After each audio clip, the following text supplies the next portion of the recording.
அரசியல் விமர்சகர் திரு ஜேவிசி ஸ்ரீராம் இணைந்திருக்கிறார். ஜேவிசி ஸ்ரீராம், பிரதமர் பேசிய பேச்சுக்கள் 5 பேச்சுக்கள் குறித்து புகார் அளிக்கப்பட்டிருக்கிறது. பிரதமர் பேசியிருக்கக்கூடியது தீவிர தன்மை கொண்டது அப்படின்னு தேர்தல் ஆணையம் கருதுகிறது. உங்களுடைய பார்வை என்ன? தேர்தல் ஆணையம் 2 பேரையுமே சொல்லிருக்காங்க, நோட்டீஸ் கொடுத்திருக்காங்க. காங்கிரஸும் கொடுத்திருக்காங்க, பாஜகவும் கொடுத்திருக்காங்க. இதெல்லாம் 2014 இருந்து தொடர்ந்து பார்த்து கொண்டுதான் இருக்கும். தேர்தல் ஆணையம் ஒரு பக்கமா நடந்துகிட்டு இருக்குங்கிறதுலாம் இது கிளியர் கட்டா இல்லன்னு காட்டுது இல்ல. சோ நோட்டீஸ் விட்டுருக்காங்க. அதாவது 2006ல யாரு பிரதமரா இருக்கும்போது அந்த வார்த்தைகளை அவர் யூஸ் பண்ணாங்க. இந்தியாவினுடைய ரிசோர்சஸ் யாருக்கு முதல்ல போய் சேரணும்னு யார் சொன்னாங்க?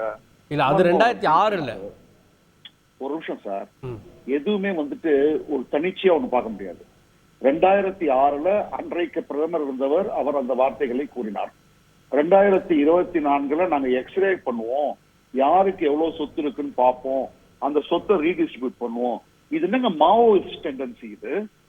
சோ ஆட்டோமேட்டிக்கா பிரதம மந்திரி இந்த மாதிரியான விஷயத்தை கையில எடுத்துதானே ஆனும், எக்ஸ்போஸ் பண்ணணும்ல. இவங்க பண்ணிட்டு இருக்கிறது என்னங்கிறது மக்களுக்கு தெரிய வேண்டாமா? அதைதான் அவர் பண்ணிருக்காரு. அதை குறித்து இப்ப எலெக்ஷன் கமிஷன் கிட்ட புகார் கொடுத்திருக்காங்க. அந்த புகார்ல அவங்களையும் கூப்பிட்டுருக்காங்க, இவங்களையும் கூப்பிட்டுருக்காங்க. சோ இதுல என்ன இருக்கு? தப்பே கிடையாது, இதுல கரெக்டா தானே பண்ணிருக்காங்க. பட் ராகுல் மேல ஒரு புகார் கொடுக்கப்பட்டிருக்கிறது கோட்டயத்தில் பேசுனது. ஆனா பிரதமர் மேல 5 புகார் கொடுக்கப்பட்டிருக்கிறது. எல்லா இடங்களையும் மதத்தை பயன்படுத்துறாரு அல்லது பிரிவினை பேசுறாரு. 500 புகார் கூட கொடுக்க முடியும் சார். ராகுல் காந்தி மோடி எல்லாம் திருடன்னு சொல்றாரு. அதுக்காக என்ன ஆச்சுன்னு தெரியும் உங்களுக்கு. சுப்ரீம் கோர்ட்ல இப்ப அவர் பெயில தான் இருந்தாரு. அவருக்கு அவரோட எம்பி பதவியே போச்சு, அதுக்கப்புறம் தான் திரும்பி வந்தது. சோ அவர் என்னென்னலாம் பேசியிருக்காருன்னு நமக்கு தெரியும்ல. சுப்ரீம் கோர்ட் கிட்ட அப்பாலஜி கேட்டார் சார், மன்னிப்பு கேட்டார் சார். அதுதான் சார் ராகுல் காந்தி. எதுக்காக மன்னிப்பு கேட்டாரு? பிரதம மந்திரியை திருடன்னாரு, அதுக்காக மன்னிப்பு கேட்டாரு.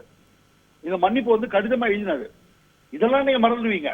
இதெல்லாம் மறந்துட்டு ஊடகம் ஒரே பக்கம் தான் காமிக்கிறீங்க. இதுதான் நம்ம ரஃபேல் விவகாரத்துல மன்னிப்பு கேட்டார். ரஃபேல் விவகாரத்துல மன்னிப்பு கேட்டாரு. ரஃபேல் விவகாரத்துல மன்னிப்பு கேட்டாரு. அதை பத்தி பேசுங்க. மோடி எல்லாம் திருடன்னாங்க, அது டிஸ்குவாலிபிகேஷன் வரைக்கும் போச்சு. சோ ஒரு பக்கம் தான் நீங்க பேசுறீங்க.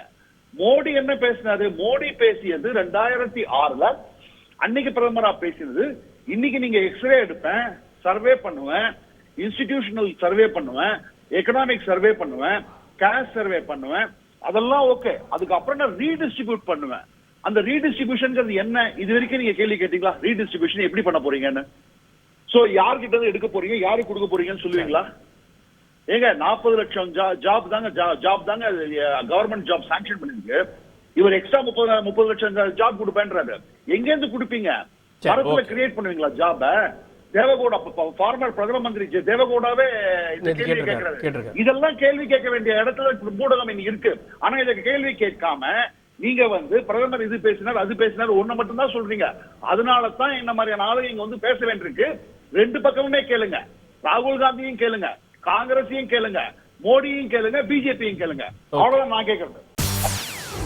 செய்திகளை உடனுக்குடன் தெரிந்து கொள்ள உடனே சப்ஸ்கிரைப் பண்ணுங்க.